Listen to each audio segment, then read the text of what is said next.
Bueno, muy buenos días, bienvenidos a nuestra semilla agustiniana para este día, con la bendición del Señor para ustedes y cada una de sus familias. Estamos aquí profundizando siempre este camino del Sermón de la Montaña, en el que Agustín particulariza muchos aspectos que de pronto, o no de pronto, no, nos sirven para profundizar un poco en ese proceso de interiorización de nuestra vida espiritual. Y es bien interesante porque aquí viene ya Agustín a decirnos un poco tres momentos diferenciales del pecado, va a decir, ¿no? Entonces dice un poco, y recordemos lo que hablábamos el día de ayer, hay como tres momentos que van marcando el adentrarnos en la situación de pecado, llamemos la ruptura de comunión con Dios, con nosotros y con los otros. Una ruptura que nos toca integralmente en todo el sentido de la palabra, tanto la dimensión espiritual como la dimensión existencial, psicológica, religiosa. O sea, cuando se habla de pecado no se habla de un concepto en abstracto, sino que se habla de una ruptura que genera unas consecuencias que se verifican en la pérdida de la paz, de la serenidad y de todo lo que conlleva a lo que es el equilibrio, llamémoslo así, para utilizar un concepto, equilibrio para esa parte emocional, espiritual, psíquica, biológica, en fin. Entonces, el pecado es una ruptura, es una desintegración de la armonía, ¿no? Entonces, dice, para seguir profundizando con Agustín, cómo se llega al pecado a través de esos tres momentos. Él dice, con el estímulo, la delectación y el consentimiento. Así son las tres diferencias de pecado. Vamos a ver, en el corazón, en el acto y en la costumbre, casi como tres muertes, va a decir Agustín. Esto va a ser muy interesante, fíjense. Esa delectación, que es ese gusto, que es esa atracción, que es esa emoción que envuelve, ese consentimiento, ese sí que se da, que se permite, que se consiente, que se asiente, y esa parte de la costumbre que se vuelve repetitiva y termina dibujando ahí las tres muertes. Una en el inicio, otra en la aceptación o consenso y otra en la costumbre que se vuelve ley y que termina con la muerte, dice Agustín. Una como en casa, fíjense qué interesante, Agustín va a profundizar aspectos bien interesantes. Dice, una como en casa, es decir, cuando se consiente a la sensualidad en la conciencia. Entonces, cuando se consiente ese sentir, esa emoción, esa sensación, ese deseo que está allí, cuando se consiente como en la casa, cuando se permite en la conciencia, cuando ya no hay un rechazo, sino que lo siento y soy consciente de él, ¿no? Bien interesante. La otra, como manifestada fuera de la puerta, o sea, cuando el consentimiento se traduce en un acto, o sea, no solamente me atrae, me envuelve, me apasiona, me seduce, me emociona, sino que ya lo consiento, abro la puerta y se traduce en el acto, lo hago, lo ejecuto. Así nos pasa en la vida, así es bien interesante esto. Y la tercera, cuando la fuerza de la costumbre, o sea, cuando eso, dejado a su arbitrio y sin ningún tipo de control, el manejo de todas esas emociones, el manejo de todos esos apetitos que a veces desbordan y que en ocasiones en ese consentimiento y para él se tiene que llegar a cosas degradables, por ejemplo, y se convierte en una costumbre, dice Agustín, se pudre ya y ya tiene un mal olor en el sepulcro, ya huele a muerto. Entonces, fíjense qué interesante los pasos que Agustín va describiendo en el modo de construir, diría Agustín, como la propia muerte, en esos tres momentos, en el sentir, en el consentir ese sentir, que a veces con fuerza llega, en ejecutarlo y en volverlo costumbre, que termina por materializar una muerte existencial, espiritual, psicológica. Me parece que esto es bien interesante.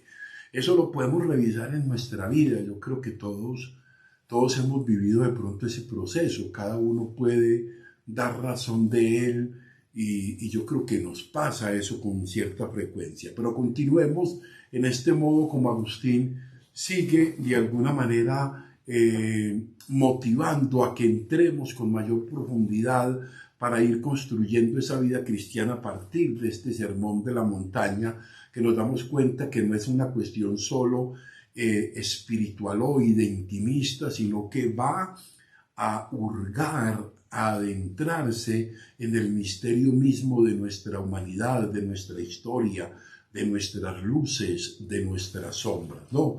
Entonces continúa Agustín: quien lee el Evangelio sabe que el Señor ha resucitado estos tres tipos de muertos. Miren qué interesante. Agustín va a hacer una alegoría muy bonita, pero muy interesante. Él dice: el Señor ha resucitado estos tres tipos de muertos. El que comienza con la sensación, el que ya cayó en el acto del consentimiento y aquel que ya está en el sepulcro, que ya huele mal. Entonces vamos a continuar este modo de razonar que Agustín nos propone para que nos adentremos en él. Dice: y quizás uno se puede dar cuenta de las diferencias que se dan en las mismas expresiones en torno a la resurrección. Entonces dice, en un lugar se dice: niña, levántate. Vamos a ver cómo Agustín lo profundiza a partir de esos textos del Evangelio. Niña, levántate. En otro se indica: joven, a ti te lo digo, levántate. Y en otro nos dice que se conmueve profundamente, llora y de nuevo se conmueve y grita con una gran voz: Lázaro, sal fuera. O sea, cuando ya está muerto, cuando ya pareciera que no hay absolutamente nada que hacer. Entonces vamos a ver cómo continúa Agustín hilando esto con la construcción de la propia muerte, con la ruptura, con el pecado que decíamos que involucra esa desazón y esa desarticulación interior que termina robándonos la paz y la serenidad. Por consiguiente, continúa Agustín, en el concepto ya hablando de fornicación, considerado en este texto, es oportuno entender toda satisfacción carnal y deshonesta. Entonces, toda satisfacción carnal y deshonesta. Cuando habla de esto, la satisfacción carnal, ella por ella misma, dentro del marco del proyecto de la pareja, del amor, del respeto, de la libertad fundada en un proyecto, es muy diferente a la deshonesta, a la que solamente busca sin ninguna otra mediación la satisfacción egoísta del deseo. Dado que con mucha frecuencia, continúa Agustín, la Escritura llama a la fornicación idolatría. Fíjense que ya une la fornicación no solamente en un escenario biologista, en un escenario genital, sino también llama fornicación a la idolatría, a colocar, a poner como Dios, a colocar en el lugar exagerado las cosas. Desde el apóstol Pablo, sin embargo, a la avaricia la califica de idolatría. A la avaricia, aquel que quiere solo acumular, el que es avaro, ¿no? Te dice, ¿quién puede dudar? Entonces continúa Agustín con una pregunta, y es bien interesante. ¿Quién puede dudar que hay razón cuando se dice que todo mal deseo es fornicación, cuando el alma, despreciando la ley superior que le guía, se prostituye entregándose a seres de naturaleza inferior por el precio de viles placeres. Interesante esta parte. ¿Quién puede dudar que hay razón cuando se dice que todo deseo descontrolado, deshonesto y manipulador es bien interesante, que desprecia la ley de Dios, que se funda en el amor, en el encuentro, en el respeto por el otro? Es aquel que supera la ley superior y se entrega de una manera desordenada, digámoslo así, de una manera desordenada y deshonesta, haciendo daño y maltratando y haciendo perecer en muchos casos él mismo y los otros. El que se entrega a ese tipo de placeres, a ese tipo de no control sobre todas estas apetencias, pues termina en una experiencia, dice Agustín, termina en una experiencia de muerte. Esto es bien interesante. En una experiencia de muerte porque termina agotando y desgastando lo que es hermoso, bello, lo que puede compartir una intimidad maravillosa, ¿no? Ahora bien, y por tanto, cualquiera que sienta que la delectación carnal se revela contra la recta voluntad por la costumbre de pecar, cuya desenfrenada violencia le reduce a la esclavitud, reflexione cuanto pueda, qué excelencia de paz perdió pecando, y exclame: oh hombre infeliz, ¿quién me librará de este cuerpo de muerte? Fíjense qué expresión esta, la de Agustín, tan supremamente profunda. Entonces, quien sienta que está siendo arrastrado de una manera desordenada y peligrosa y de alguna manera sin ningún tipo de sentimiento de cambio, de decir, no, hasta aquí, esto no puede continuar así, y se haya vuelto una costumbre el pasar por encima, haciendo, pasando su propio egoísmo y haciéndolo pasar por encima de los demás. Entonces, que sienta cuánta paz y cuánta serenidad y cuánta comunión ha perdido.